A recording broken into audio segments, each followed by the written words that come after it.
Welcome back to the DFS Sweatshop. I am your host, the DFS Jerusalem, and you can follow me, of course, on Twitter at DFS Jerusalem. Today, we're going to be breaking down a little bit about what happened last night. Some good plays we made, bad ones, the way we messed up, things we did wrong, things we didn't, whatever. We're going to talk about all of it. As you know, every day I throw my tweet out, man. And if you're not following me on Twitter, YouTube world, go hit me up on Twitter, man, at DFS Jerusalem, okay? Every day I throw out my tweet, man, I ask who will be the gang stack of tonight's MLB main slate. And it was an overwhelming Arizona Diamondbacks joint. Like, everybody was on the Diamondbacks. And actually, before issuing out this tweet, the Diamondbacks were atop my list. They were my favorite stack on the slate. But upon, doing my research, going through the daily numbers, looking at things that I normally look at, chopping it up with the homies in the shop here, and also looking at what everybody thought, I'm like, man, the Diamondbacks are going to be chalky as shit. This is too good to be true. I'm going to bump them down a spot. Well, then my research continues some more, and I'm like, wait a minute, I think, because I like the Nats first, and then I was like, maybe Tampa Bay over the Diamondbacks. And then my last team was the Angels. So the guys that I really like today, 4 teams that I had stacked up today, and I shared them all with everybody in the shop, and we chopped those games up, was the Washington Nationals, the Tampa Bay Rays, of course I just said it, the Diamondbacks, and then the Angels. And 3 of those 4 teams had really solid showings. I had a good one. Let's go over and check on DraftKings, see exactly what the guru did tonight. Currently winning 156. Had about $60 invested in today. That's a very solid return. My very best lineup as it stands right now was in the 4-seamer 20 entry. Lackey, Wood, Derek Norris, Goldie disappointed me here with 4 points. Murphy, Rendon, Turner, Goodwin, Harper disappointed me. And I kept getting this Olsen dude from somewhere, and I was like, you know what, I'm just gonna play him. So I had a few guys disappoint. But man, because if I was on Tampa Bay too, and I didn't mix those really well. Next line, this is okay. The Ty Blach, Corbin. This is in a $12 base hit single entry. Ty Blach, Corbin, Norris. I was on Norris today. I loved them. Goldie, Murphy, Rendon, Turner, Dickerson, Goodwin, and Harper. And the Ty Blach, man, that shit there killed me. Ty Blach killed me today. I was at one point in the day, I'm up like $3 grand, and I just watched this guy come out and just take me so far down. Like, it was bad. It was bad. Ty Blach sucks. And I'm gonna tell you something about Ty Blach. I'm gonna open this up just to look, okay? Check this dude out. Check out this dude's 10-game log, right? This dude has never. Well, maybe they won't let me show it, but this dude has never had a negative game ever. Never. And the one time I decided to put his punk ass in the lineup, he goes out and shit the bed. I'm talking about, listen, Ty Blach got dick down today, boy.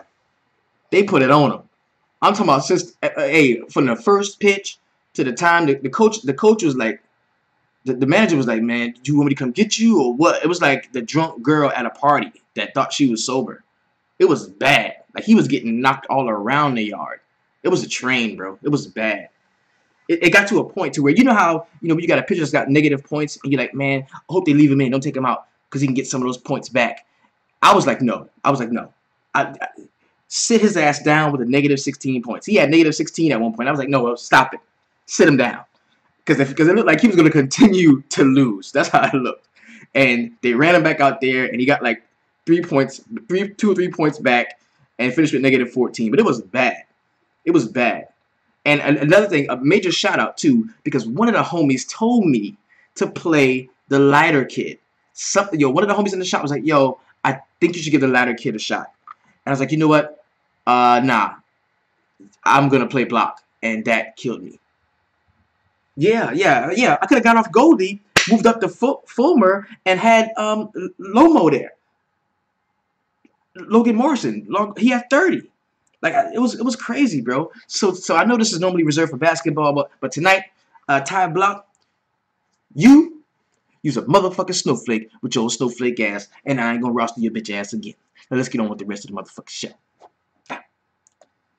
We'll be working, of course, using the DraftKings as a source of recognition, just so that we know the guys that we're gonna be seeing are Wood, Perdomo. That was pretty solid. Just so that you know the guys that we see on RotoQL, when we use the template, are actually going to be the guys that are going to be in the rotation for tomorrow. And I'm going to be opening it up in this 15 game all day. And well, let me go back to it just so we can get it all squared away. Let me go back to it because I want you to be able to see what's all on deck for tomorrow. Okay. Yo, yeah, good question. Is Wood more reliable than Kershaw now? Because I wouldn't have played Kershaw at all. So we got 15 games in the all day, 7 games in the early. You know I love the early slates. That's at 2:10. We have 5 in the afternoon, and we have 7 at 7:15. Also a 4-game night. So all this is gonna bleed into each other. I'm all about that 7-game early and that 7-game at 7:15. I'm all about that, man. We're gonna be getting it in. I'm also gonna play some of this 5-gamer too. I kind of like the way he got this. I like the way they got this. So let's go ahead and open it up, man. Pop that open. Quick rundown of the pitching that we see. On top, we got Corey Kluber, 12.6, priced up more than Clayton Kershaw at 12.5. And I can tell you, on a 7-game slate, paying up for pitching or not paying up for pitching can bite you in the ass. You have a better chance of finding people that can help you out. As far as pitching goes, you have a better chance on a larger slate. The more pitchers, the more chances you have to find that cheap or mid-level guy that can take it to the money. On a 7-game slate, you're almost always going to highly consider a guy that's highly priced, 10K or better. So these are guys that we are going to consider, some of these guys, okay? But we're also going to go through the entirety of the 7-game slate so that we can take a look at guys we might like. So this is a Kershaw slate. So we got Kluber, Kershaw, Robbie Ray at home, Jacob deGrom in San Francisco. Okay, we got McCullers. I think McCullers, he might be there. Yeah, he could be coming back. Lester, Faria, Cueto. So that's a deGrom Cueto matchup right there. Vargas, Garrett Cole, Estrada, David Price, Tyler Chatwood. There's a ton of great pitching on the slate. There is a ton of great pitching on the slate. So let's go ahead and jump into it as the homie Paul Harless steps into the room. What's up, big homie? So we're going to be working, of course, on RotoQL, man. And I'm going to go to the 15 games. Just in case anybody wants to be part of the all-day joint, we can chop that up as well. Was there anything else that I wanted to show you? No, that was it. That was it. Yo, see, Paul, he came in just to, to let me. Paul, Cotton was pretty good. That was a good pick. Cotton was pretty good. So at 105, man, the first game on the slate tomorrow is going to be, today is going to be the Texas Rangers and the New York Yankees. We got Luis Cessa at 4.6 and Austin Bivens-Dirks at 4.8. Yo, how about Tanaka and Darvish going out and throwing twin, double Asian gems?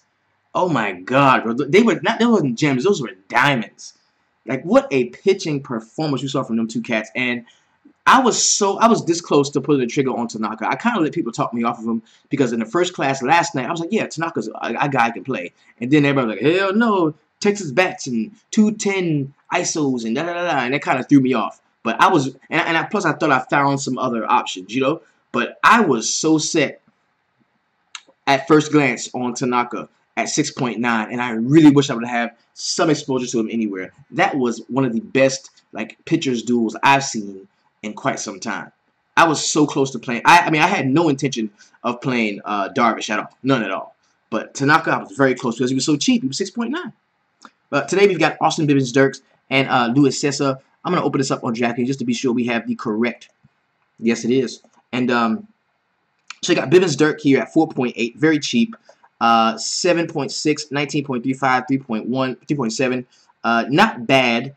Very cheap. If you're in a jam and you think you have to play somebody, he's a guy that I still ain't fucking with. Looking at Luis Cessa here at 4.6. Haven't seen a good start from him in his 5.4. I don't want to go there either. This is the game that probably explodes. 11-run total here. You got the Yanks have yet to really bomb out as the Bombers in Brooklyn. In the Bronx, 82 degrees here. 0% chance of rain. The game should play without any problems at all. 9-mile-per-hour wind. I think this is going to be leaning more towards the bats in this spot, okay? Next game, we got the Oakland A's and the Chicago White Sox. It says we got Daniel Gossett and James Shields. I'm going to take a quick look at that, make sure that is correct. Yes, it is. Gossett, 5.4, had a decent start, I believe, in his last one against the Houston Astros. 19.4 points here at 4.2K. Now he's priced at 5.4. You don't get that same discount, but do you need it against the Chicago White Sox? I wouldn't play him against the White Sox. You know, I could easily see this game. You got 13-mile-per-hour winds going out toward left field in U.S. Cellular Field. The Chicago White Sox are due for a very solid performance. On the other hand, I think James Shields at 6.2 could be an option for us. A pretty decent game so far, 16, 19, and 19 with that 7.35 against Toronto. But I kind of, and plus we have Edwin Neves, our resident Chicago White Sox enthusiast, that is saying he likes Shields in the spot. So I'm definitely going to give him some consideration. Maybe go ahead and highlight James Shields here. And I think bats can be used in this game, 10-run total. So you could look at that as well. But I think that James Shields can be a play that we can go to tomorrow. Taking a look at the next game is going to be Toronto Blue Jays and the Kansas City Royals here. What a good game that was last night. That was a nice game. Shields pitched great versus the Jays. Okay, cool. We got Jason Vargas and Marco Estrada. This is another battle of the two nice pitchers, man. Jason Vargas is one of the only lefties that I really trust. I mean, aside from like the ace style lefties, but I kind of trust him. Like, he hasn't had like a horrible game. Like where you got a ton of negative points, he just gets shelled to shit so far. You know, 11, 26, 16, 30, 10, 15 his last 5 starts. That's pretty decent. The Toronto Blue Jays, man, had just not been getting to pitchers lately. They just haven't. They don't K a lot. They're right here 19th in the league at 19.8% K rate, but the ISO is just above league average at 171.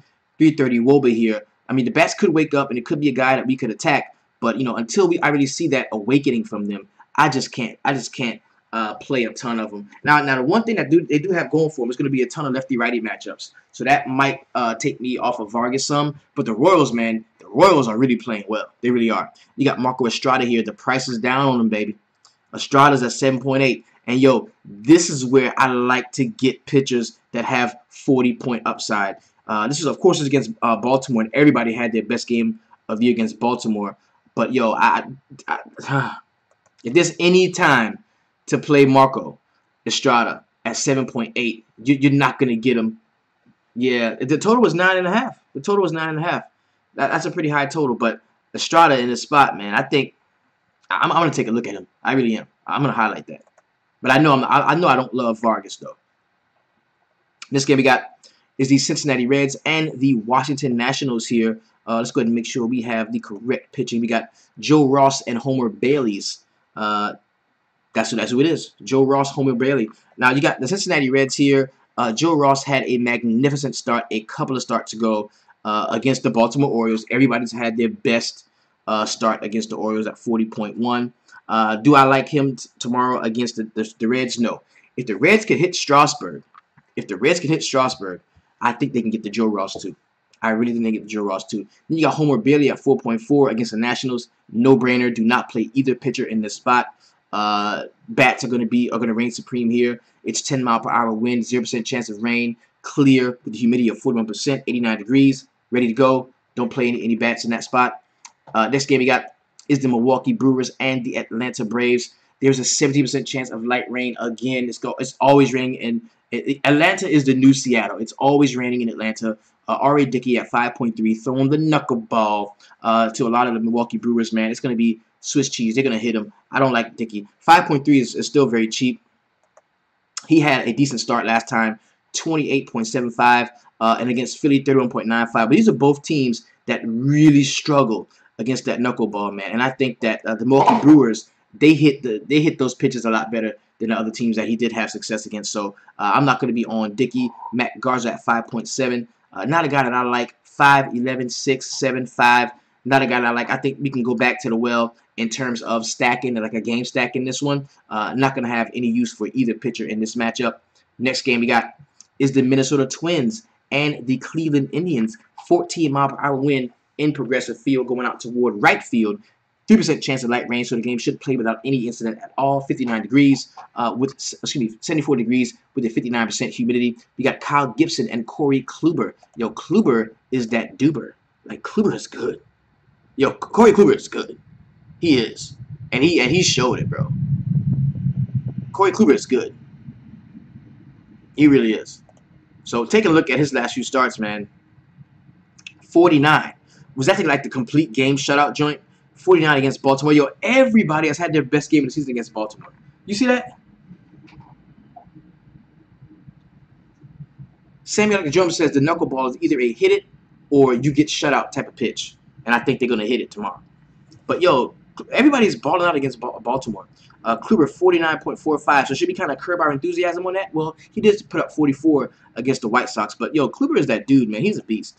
And I really think, you know, he can have a solid game against the Minnesota Twins, who I did like today. I had those guys in stack. That worked out very well. We got Kyle Gibson at 4.7. Not a guy that I love. 8.6, 18.7, 19.95. Are we seeing the Indians in a slump? That's going to be the question. Let's take a look at this because I think they bat pretty safely in terms of K rate. I mean, they're last in the league, 15.5% K rate, 227 ISO with a 379 WOBA. I am not attacking the Indians with that dude at all. I can play some. We can definitely play some Indians tomorrow. Definitely. Yeah, we can definitely play some Indians. The only issue I'm gonna have with playing Indians is you know how I feel about playing bats that are housed by excellent pitching. You know what I'm saying? It's yeah, you know, the Indians, they pissed a lot of people off today. And I think the ownership could be lower on them for that simple reason. You know what I'm saying? Like, it's still fresh in a lot of people's memories. It's going to be. And but against Kyle Gibson, man, they can hit him. They can definitely hit him. So I'm going to have some interest in... and see, what's happening is the Indians usually go as Encarnacion goes. And his numbers, while they are really good, they don't happen with the consistency that we see a lot of people do. Like, a dude to smash 2 jacks in one game, and they'll hit another one for 6 games, and then hit 2. You know what I'm saying? Andrew Pierce says the Indians have a solid BVP against him, and we're going to get into that a lot tomorrow in the line drive at 5. So, in this game, we got is the Chicago Cubs and the Miami Marlins. You got John Lester and Justin Nicolino. Nicolino got hit up by the Nats the last time he played, man. I'm talking about -2. So he's a guy that is definitely, most certainly, attackable as a lefty against that big right-handed, heavy Chicago Cubs lineup, man. So I think I'm going to like some Cubs tomorrow. John Lester, lefty against the Marlins, does deserve consideration for me. You know, if I'm going to be paying up for pitching and I don't want to pay all the way up to the top, maybe Lester is a guy that I can use. So I'm going to highlight Lester here. He's a guy that I kind of like so far. Cub stacks, Mark Davis. Look, they already ready. They already ready. Yo, Nicolino is bad, bro. Next game we got Baltimore Orioles and the Tampa Bay Rays. Now, we already kind of saw over the last few like how everybody's had their best game against the Orioles. And I don't think they've turned some corner recently to where, you know, we're going to see them just like hammering the ball and playing as well as we thought they would play when the season started. Because everybody was kind of high on the Orioles. We looked at the Orioles order and in the pitching that they had and was like, yo, this could be a good team. Well, we know so far this season that's not the case. And, you know, you got the Orioles here, 4th in the league in K rate, 25.1%. We know that Feria is a guy that can K with some of the better young pitchers in the league. 185 is the ISO. It's kind of scary with a 331 WOBA. So they have kind of been hitting a little bit better. But Feria did get the price bump. He's now up to 8.9. When we loved to use him, he was at 7.5, 8.1, and that's not huge. That's not huge. I mean, 800 more for a better matchup. That's not huge. Yeah. Feria is really good. Feria is really good, and I think he deserves consideration at home against a team like the Orioles who strike out a ton. You got Dylan Bundy here at 6.6. Don't love him at all. -4, 9, 15, 12, 16. No. I'm going to be leaning back more towards the Tampa Bats again. That's how I'm going to do it. That's how I'm going to do it. I kind of like that. Yeah. Yo, the Baltimore Orioles are that squad. Like, they don't hit like guys that are mid-level or bad pitchers. They make the bad pitchers look great. and they make the great pitchers look like crap, and that sucks. That sucks. So the next game we got is going to be the LA Angels and the Boston Red Sox. Now this game, let's take a look here. We got David Price and JC Ramirez. JC in his last start, 2.75, but 20 before that against my Yankees, man. And that's when the Yankees were just stuck in. The Yankees win today. Yankees win. I was glad about that. So Ramirez not a guy I think I can use. I still think, you know, the love and the fondness for the old days of Fenway is still going to be a part of the aura of the stadium, like how it was. And yo, how about the Hanley Jack? Somebody show me some love for the Hanley Jack. And I saw him do an interview, and they were like, yo, Hanley, everybody kind of thought you were going to hit a jack today. Did you think you were going to hit one? He was like, yes, I knew I was going to hit one because I love Big Papi, and I'm now, you know, feel like I'm in the spot that he was in. And I was like, see, that was the narrative that I was looking for. That was the narrative I was looking for. So it's very seldom that narrative street kind of touches home like that, but that was dope, and I kind of saw that coming. So, we got David Price at 7.7. Good price on David Price. Gonna make me kind of like him. The only issue is, you know, that right-handed power for the Angels can score.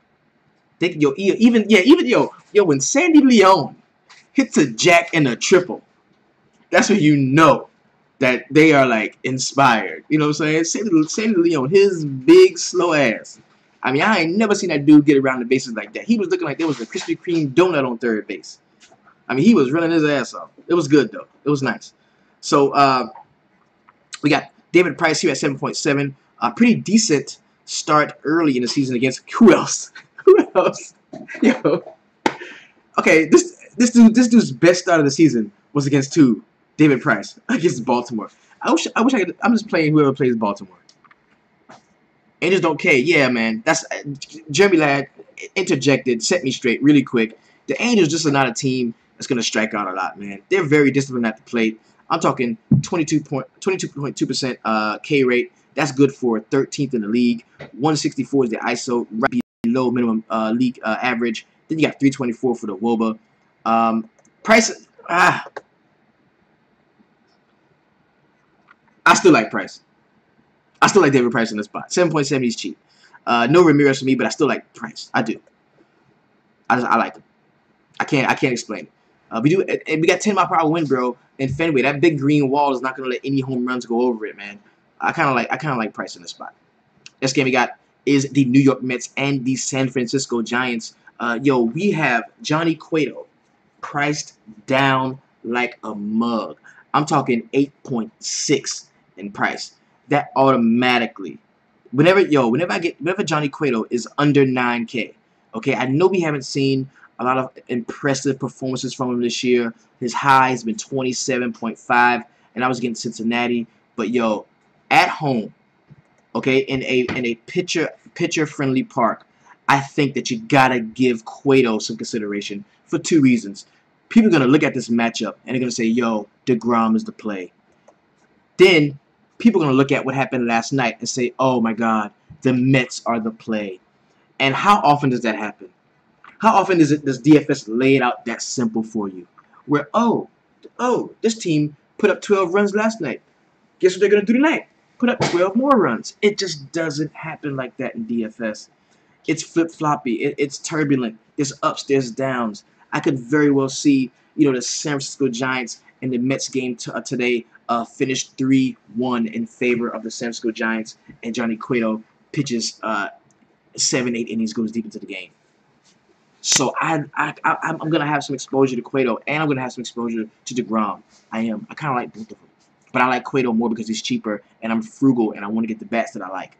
I'd rather lose with the bats that I like and the pitchers that are kind of suspect than to lose with the pitchers that I don't want to play. I mean, pitchers that I think are great and bats that I don't really love, because you got more opportunity in your bats. Okay, so. Because think about it, how many times have you done that? Have you been like, oh my God, them cats just put up 12 runs. I'm playing them tomorrow, and they shit the bed. Or these cats, man, they can't score, they can't buy a run. I ain't playing them tomorrow, and they go out and they score 12 runs. So Cueto, I kind of like him. I'm gonna be on Cueto tomorrow. Next game we got is the Pittsburgh Pirates and the St. Louis Cardinals. You got Garrett Cole here and Lance Lynn. 7.1 for Garrett Cole. I mean, excuse me, 8K for Garrett Cole. 7.1 for Lance Lynn in this spot. Real quick, man. Yo, quiet as it's kept. The Cardinals are hitting the crap out of the ball. 21% K rate. That's good for 16th in the league. Really good there. 247 ISO, bro. Almost every hit is extra bases and a 358 WOBA here. Okay? And this is something I can see continuing, man. Like, this team is kind of lit right now. They're on fire right now. I know the run total is only 8.5, and Garrett Cole is a very solid pitcher. But 24, 20, negative 0.7. The last time he played him, he had 20 against them. That was in St. Louis. So, I mean, Cole is playable, but I just don't think I want to, chance that against a team hitting as hot right now as the Cardinals are, man. The Cardinals are getting to it. And, Round DFS has said that, this team hits, a couple of guys on this team hits better on the road. We can take a look at those metrics as well. But, this is this team that's just hitting really hot right now. They really are. So, I don't really love Garrett Cole in the spot. Take a look at Lance Lynn, 7.1. That's a very fair price for Lynn, man. Negative 7, 27, 14, 16, 5, 33 was his best start against the Dodgers before they were hitting very well. So he's a guy that you might be able to consider, but I'm going to have some exposure to some Pittsburgh bats in the spot. Next game we got is the Philadelphia Phillies and the Arizona Diamondbacks. We got Robbie Ray at 12.3, Ben Lively at 5.1. Yo, let's open up Robbie Ray, man, because at home, Ray 38, at home 36, away 46, away 35, away 30, at home -1. So it's only bad games, like really bad games this year. The couple have come, at home. Like, his worst game of the season is at home, and for a while we could kind of rely on his home road splits, but 12.3 is a huge price to get up for Robbie Ray in the spot, man. And if you're playing on the all day, I don't see where you have to get him. But if you're playing in the later, the 7 o'clock, I think you're gonna have to consider him. You're gonna have to consider him. You're gonna have to, especially against. I think this is a key point. Okay, people. I played Patrick Corbin last night.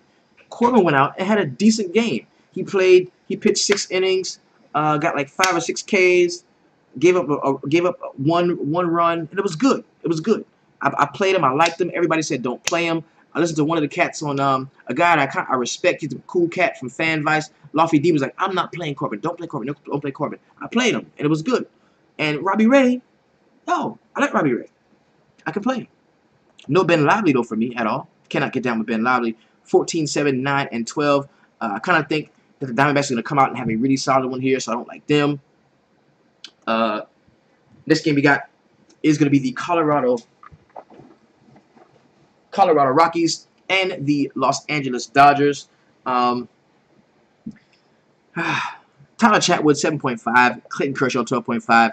I've kind of made a commitment to myself to never play Clayton Kershaw again. And he said any Ranger stacks. No, I didn't have any Ranger stacks. I did not have any Ranger stacks.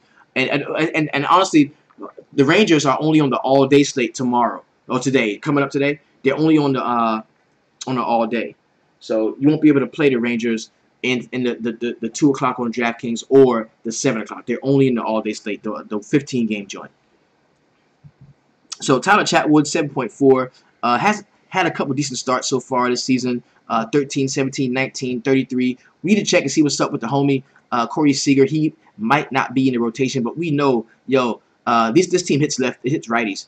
The Dodgers do hit righties. And another thing is, you look at Clayton Kershaw, whenever he's on the mound and stuff is working, he rarely gets run support. Okay? Edwin Neves says the Rockies have hit Kershaw well. Kershaw ain't hit his ceiling. No, he hasn't. And I'm not playing him. I'm not paying him. That's too much. I'm not paying him for that type of pitch. I'm not. And it will kind of take me off some of the bats here in this spot because you look at it. And you rarely does. Well, Kershaw is one of the pitchers that does get run support sometime, but rarely do the top ace pitchers on the slate get run support. It is dope. So no Kershaw for me. He's a fade for me. And I think Tyler Chatwood is going to be somebody who I'm going to highlight and consider. Next game we got is the Detroit Tigers and the San Diego Padres. We got Danielson Lamet at 6.8 and Anibal Sanchez at 5.6. Everybody said don't play Sanchez last time. He only had 11.85 for 6.5 DraftKings dollars. Now they're going to be going against San Diego Padres. The Padres, I like Sanchez. I'm just throwing it there. I like Sanchez. I'm attacking the Padres, bro. All right. Second in the league in K rate, 25.3%. Also 201 ISO, which is kind of scary. 337 WOBA, but his team strikes out a lot, and he's just so cheap at 5.6. A guy that did show some promise in that last start. I kind of like him tomorrow. I'm going to be playing some Anibal Sanchez in the later slate, the 7 o'clock slate. Danielson Lamet, don't really love him. 29, 5, -7, 23, 26. He's a guy that could be in play for you if you're looking for that upside. We know that the Detroit Tigers have been struggling of late, but they do hit safely. 15th in the league in K rate, 21.3%. 162 ISO is right below the league average, and 316 is the WOBA. So they have been kind of slumping. They're not, the Detroit people that have been banging all around the yard. Did I watch the game tonight? Which one? Oh, the Rockies game? Yeah. Rockies and the Dodgers? Yeah, Dodgers hit them up. So no Lamet. I will be playing some Anibal Sanchez. I kind of like him. Last game on the slate is going to be the Houston Astros and the Seattle Mariners. We got Lance McCullers Jr. and Sam Gaviglio at 5K. Gaviglio is somebody who everybody likes. Like, people just love Gaviglio, and I never liked him, never played him.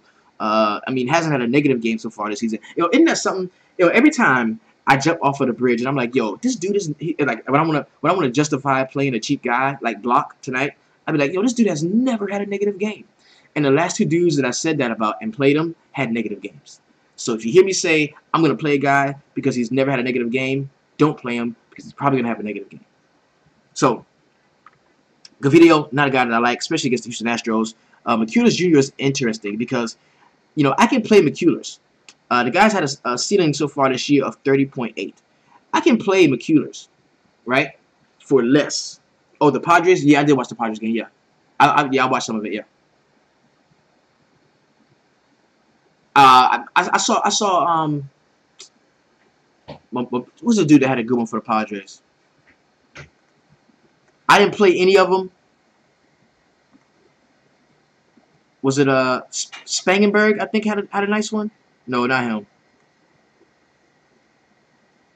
One of them cats had a yeah. No, that's not, no. One of them cats had a good one. Yo, Seattle went nuts. Seattle went nuts. They scored a ton of runs. Bro. But see, I think McCullers could be like my stud pivot in the 7 o'clock one, but I don't have to play anybody over 12K. I think it was Perella. I don't have to play anybody like way over 12K. I don't have to play those guys. I can pay down kind of and play McCullers Jr. at 10.8. He's gonna be going against Seattle, but so it's gonna definitely be like a contrarian play. Yeah. And Seattle been hitting very well lately too. So that's not enough of a. Spangenberg had 12. Yeah, that's not enough of a discount for McCullers. You think? Okay, yeah, this team goes out and scores 12 runs, and then McCullers priced at 10.8. That's not enough of a discount. It was Spangenberg who had a good game. He had 12. Yeah. Oh no. McCullers. You can't play McCullers. That's 10.8 against. That's gonna be tough. To me, this is the guy, the pivot pitcher. If you don't play McCullers, that means you love Seattle. If you're playing Seattle bats, you can't play McCullers. So Gaviglio is a no-go for me. I'm gonna give McCullers some consideration because everybody's gonna be reeling from what Seattle did last night. Maybe I can catch him slipping and do something with McCullers there. So we've got sort of our pitching profile, our early pitching profile, and the reason why we do this is because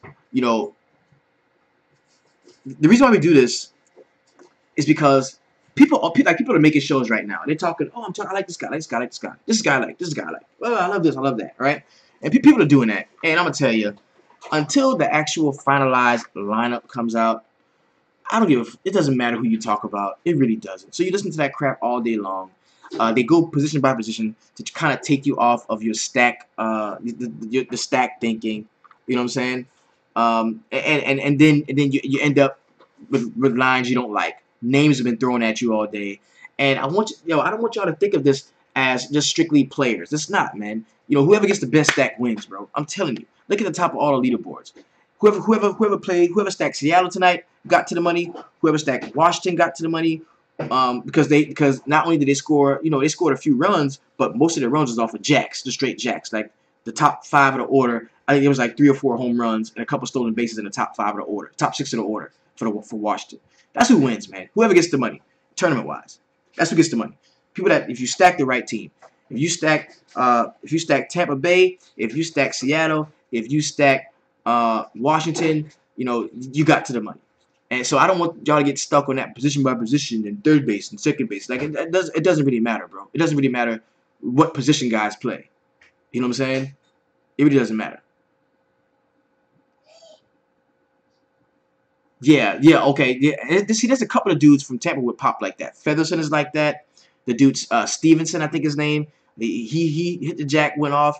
You had Daniel Norris, hit a couple a day. So it's just stacks. You're stacking. And they don't want me to tell you that because that's what they're doing. You know what I'm saying? They're rolling out a bunch of different stacks. And that's what we do.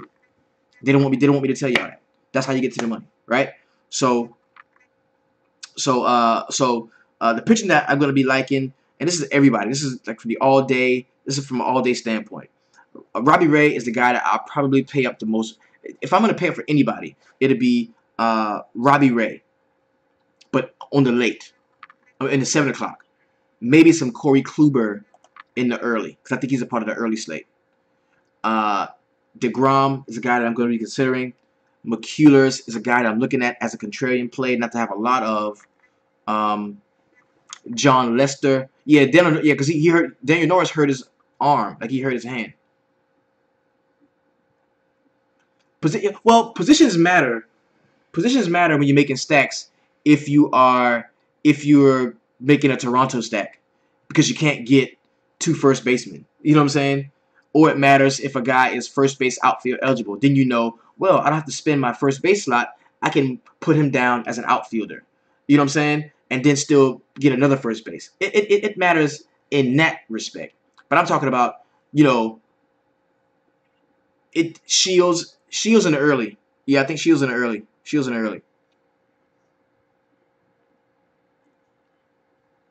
So we got, Lester, Faria, Cueto is a guy I'm looking at. Estrada, David Price, Tyler Chatwood, James Shields, Anibal Sanchez is the cheapest I'm going to be going on this slate at 5.6. Okay?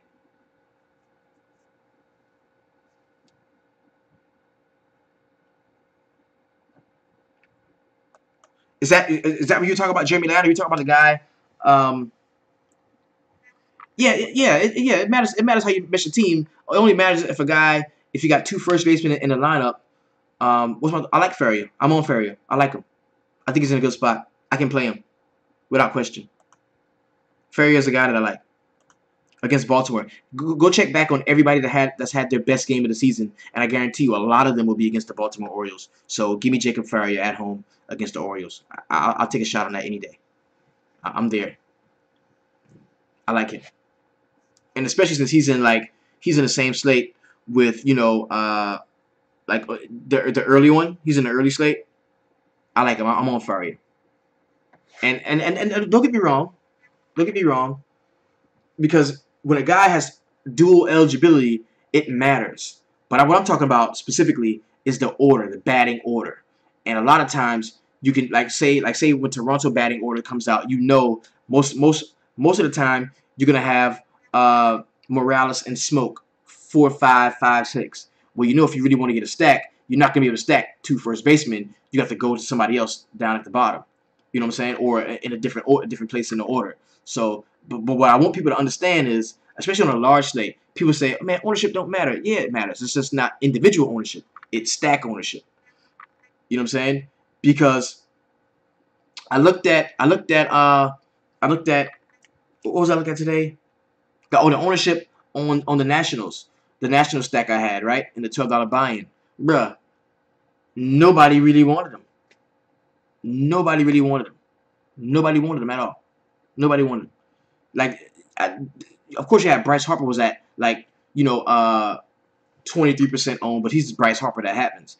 But everybody else, the Brandon dude, the dude that hit 2 jacks today, he hit the first jack of the slate, and then he hit one later on. Like, he was 4% owned. I'm not playing him unless I'm stacking Washington. You see what I'm saying? Daniel Norris was 4% owned. I'm not playing Daniel Norris, but I stacked Tampa Bay on the wraparound, so I had him. You see what I'm saying? Like, these cats are not that sharp, bro. People are not saying, these cats are winning, like the Sharks. They're not cherry picking these plays, man. You are smarter than them, actually. They're not cherry picking plays. They're not saying, oh, I'm gonna play this guy and this guy and this guy, and it all adds up to 250 points. That's not what happens. That's not what happens. They just stack it, and they happen to get on plays that go ham, because it happens every night. You know what I'm saying? And that's why it's so important to stack the right team and the right bets. So that rant is over, and now let's go ahead, man, and close out today's session, man. Of course, I'm your host, man, at DFS Jerusalem, man. Follow me on Twitter at DFS Jerusalem. We are looking forward to the weekend. We got some CFL stuff popping off. Also, we know we should be coming to a close with the golf. We still got that going on. Got some NASCAR coming up. A lot of great stuff going on. DFS is still thriving for us here in the shop. Shout out to everybody that helps out, man, and does what they do, man. Yeah, multiple variations of stacks, definitely. Shout out to the homie. Shout out to the homie Rhino DFS, man. That is my bro. Much love for you, man. I'm gonna bring Rhino back on the show one day next week, man. We're gonna chop up some pitching.